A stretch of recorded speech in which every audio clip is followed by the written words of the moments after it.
Nobody looked at the janitor. That was the thing about Marcus Webb.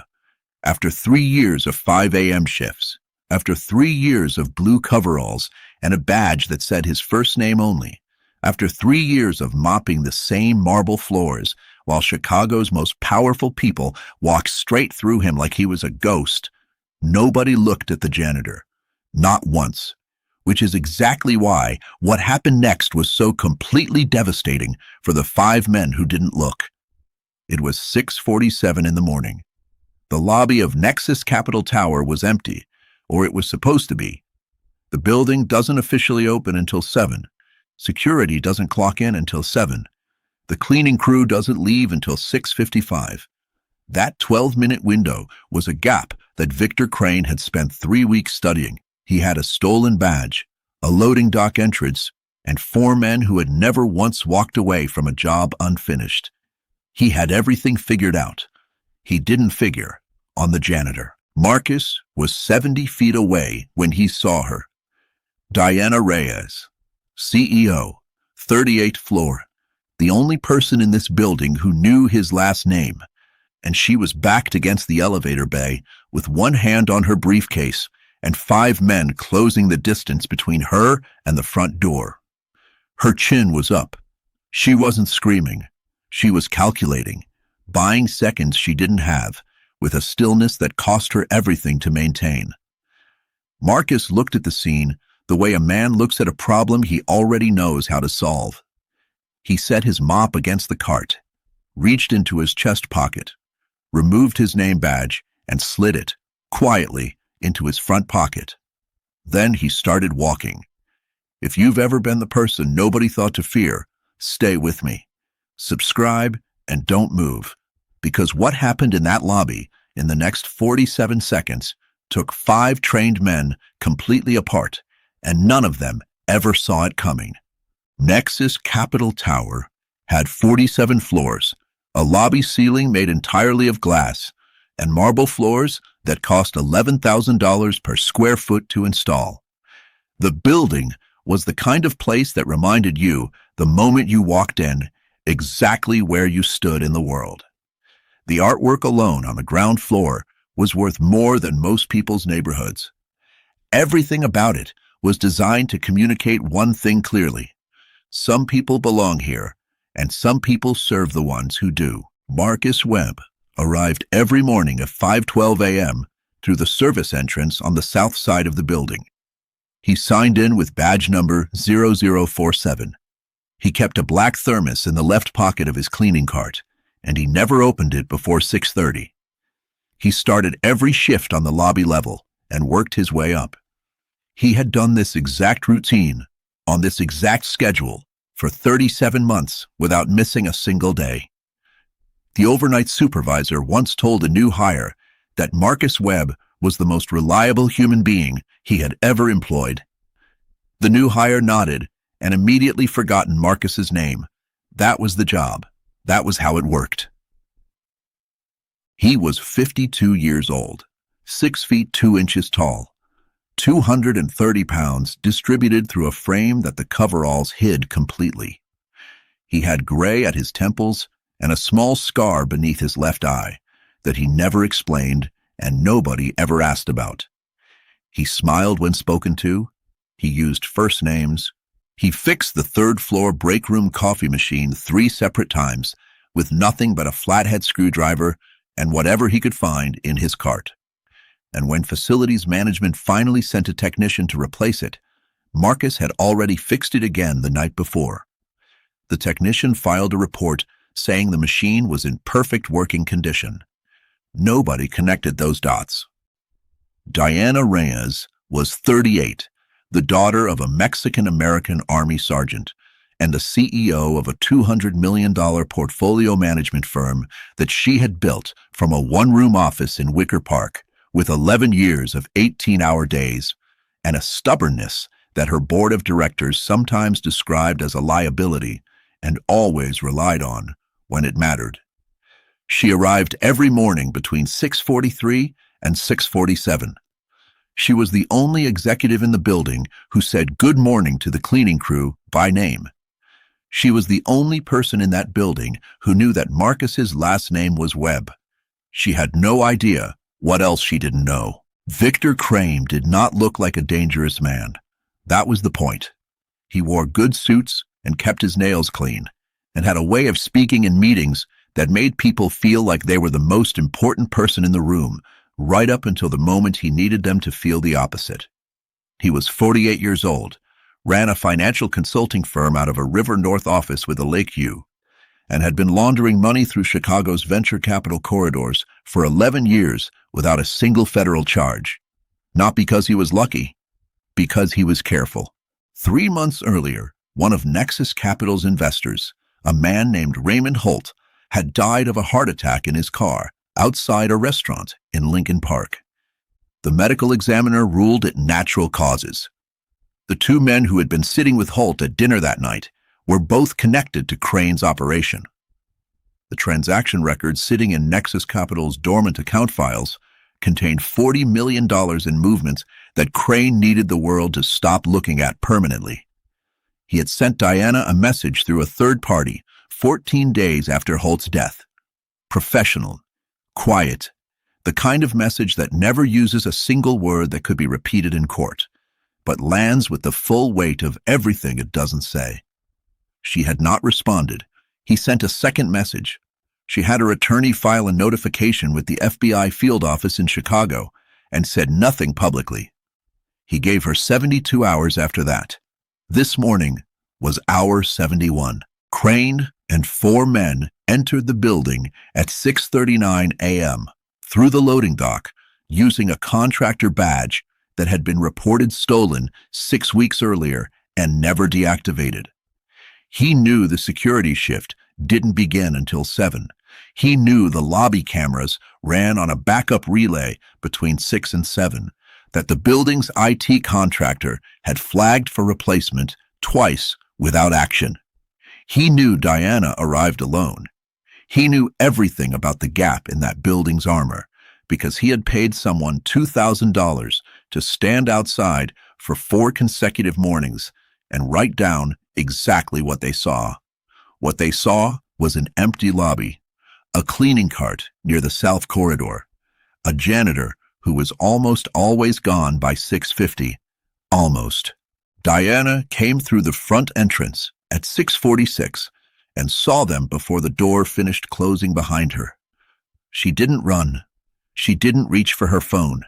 She stood completely still, briefcase in hand, and looked at Victor Crane with an expression that said she had known this moment was coming and had decided, long before it arrived, that she would not beg. She had no idea that 70 feet behind her, someone had just set down a mop. If this story is already pulling something in your chest, hit subscribe. You are going to want to see where this goes. Marcus crossed the lobby the way a man crosses a room when he has already decided how it ends. Not fast, not slow, measured. The kind of walk that has a destination it has visited before. His hands were relaxed at his sides. His shoulders were level. He covered the first 30 feet before any of Crane's men registered that he was moving toward them. Because the brain takes a fraction of a second longer to process a threat it has already dismissed. And every one of those men had already dismissed him. Blue coveralls, gray temples, a middle-aged black man walking across an empty lobby at 6:47 in the morning.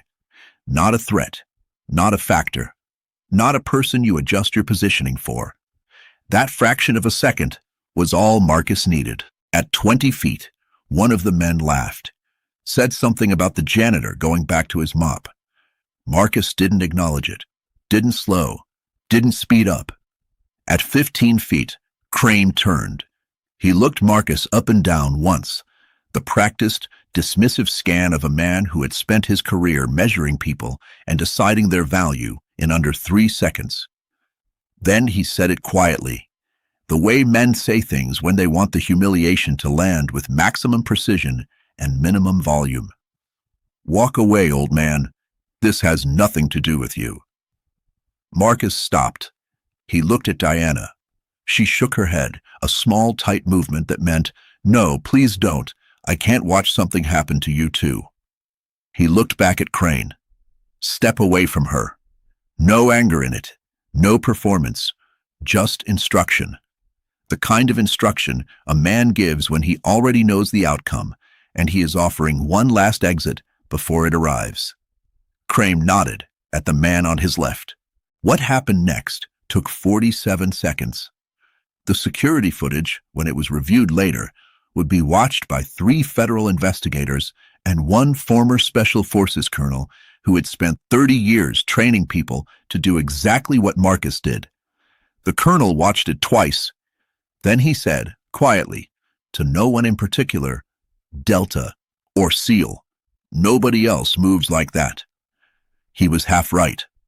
When it was over, 4 men were on the marble floor, and Victor Crane was against the elevator bay with his back to the wall, and both wrists secured with a zip tie from the cleaning cart. Marcus had not raised his voice. He was barely breathing harder than when he'd started walking. Diana stood 6 feet away with both hands pressed flat against the marble wall behind her. Not from fear, from the physical need to confirm that something solid still existed in the world. Crane looked at Marcus. His voice, for the first time all morning, had lost its shape. What are you? Marcus straightened his collar, reached into his chest pocket, pulled out his name badge, and pinned it back onto his coveralls. Then he looked at Crane with an expression that contained no anger, no satisfaction, no performance of any kind. I'm the janitor. He turned to Diana. She was staring at him like she had never seen him before. Because she hadn't. Nobody had. And now, in the silence of that lobby, with the morning light beginning to come through the glass, and the sound of distant sirens growing closer, she asked him the only question that mattered. Marcus, who are you? He looked at his hands for a moment. Then he reached into his wallet and removed a photograph, worn at the corners, folded twice. He set it on the cleaning cart between them. 2 soldiers, standing in the dust of Kandahar, 2001. One of them was a younger version of the man standing in front of her. The other one was her father, Master Chief Marcus T. Webb, United States Navy, retired. His voice was level and quiet. Sergeant Carlos Reyes saved my life on October 14th, 2001. He didn't make it out. Before he died, he told me he had a daughter, said her name was Diana, said, watch over her. He looked at the photograph for 1 more second, then back at her. I looked for you for 2 years before I found you. I took the job 3 years ago. I just wanted to keep my word to a good man. The sirens were close now. Diana Reyes put both hands over her mouth. She didn't cry. She couldn't. She just stared at the photograph of her father, standing next to the man who had been mopping her floors for 3 years, and tried to understand what a promise actually costs a person to keep. The lobby cameras ran on a backup relay that the building's IT contractor had flagged for replacement twice. What nobody knew, including Victor Crane, was that the backup relay had been quietly upgraded 4 months earlier and was real high definition on a 30-day loop. The footage was pulled by Chicago PD at 7:14 a.m. By 9:30, a copy had made its way to a Tribune crime reporter covering Crane's federal file. By noon, it was on 3 national news platforms. By 2 p.m., it had 41 million views and a comment section that had essentially stopped functioning because too many people were typing the same question at the same time. Who is this man? 47 seconds of lobby footage, no music, no narration, just a janitor setting down a mop and walking toward 5 men who didn't move in time. The internet did what the internet does. Someone ran badge number 0047. Someone pulled the service record. Master Chief Marcus T. Webb, United States Navy, 18 years of active service, 2 tours in Afghanistan, 1 in Iraq, 1 operation whose file reads only successful, everything else classified above the clearance level of the journalist who found it. Navy Cross, the 2nd highest military decoration the United States awards.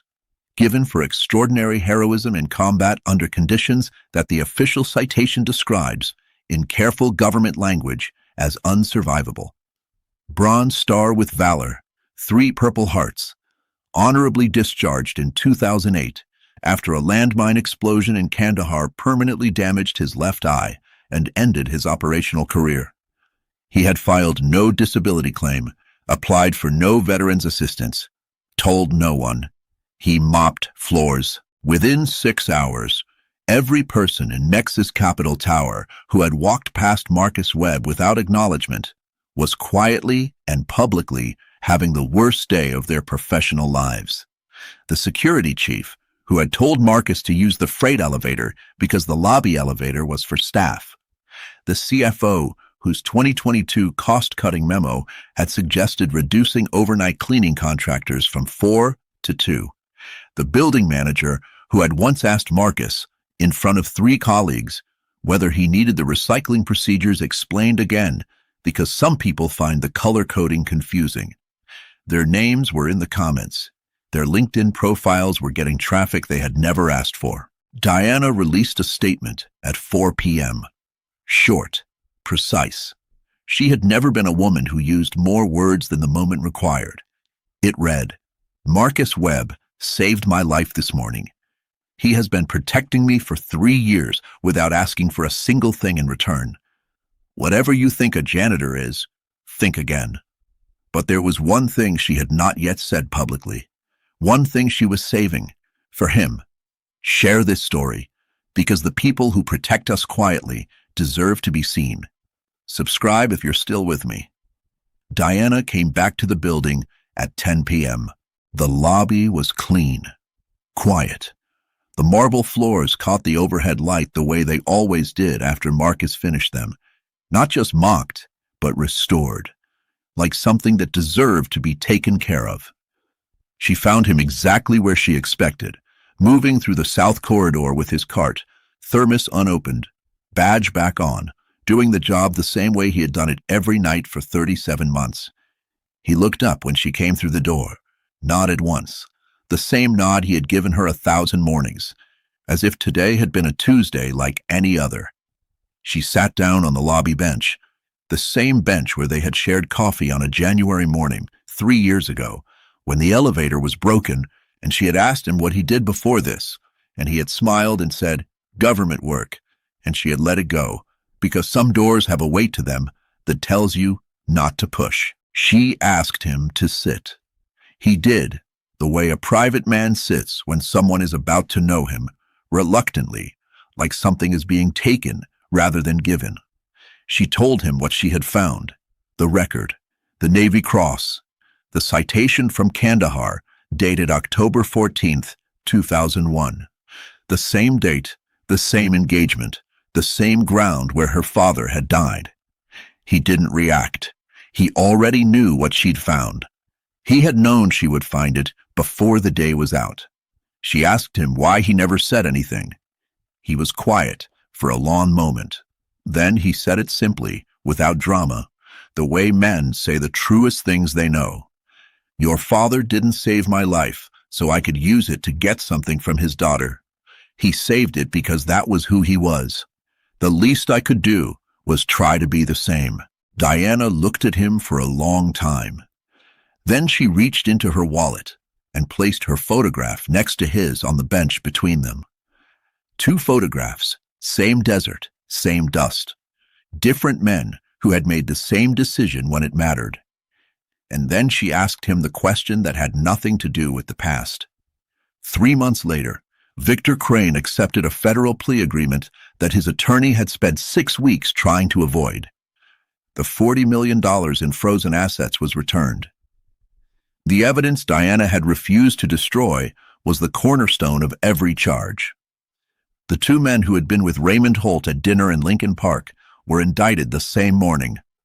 The case moved fast, the way cases move when the evidence is clean and the witness doesn't scare. Marcus didn't take the security job Diana offered him.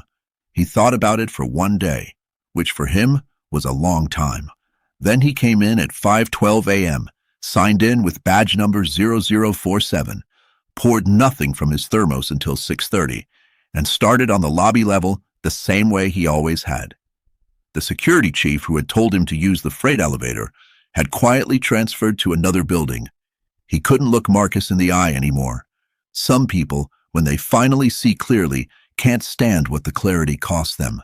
Every person in that building knew his name now, his full name, his record, what he had carried, and what he had chosen to do with it. Nothing about his morning changed. Not the route, not the thermos, not the nod he gave Diana when she came through the door at 6:46. Some debts can't be repaid. Some promises cost a person everything and ask for nothing back. And some people spend their whole lives protecting someone who never knew they needed it. Marcus Webb knew that was always enough. If this story moved something in you, share it with someone who deserves to hear it. And tell me in the comments, have you ever been protected by someone you didn't know was watching? Subscribe. There are more stories like this one waiting for you.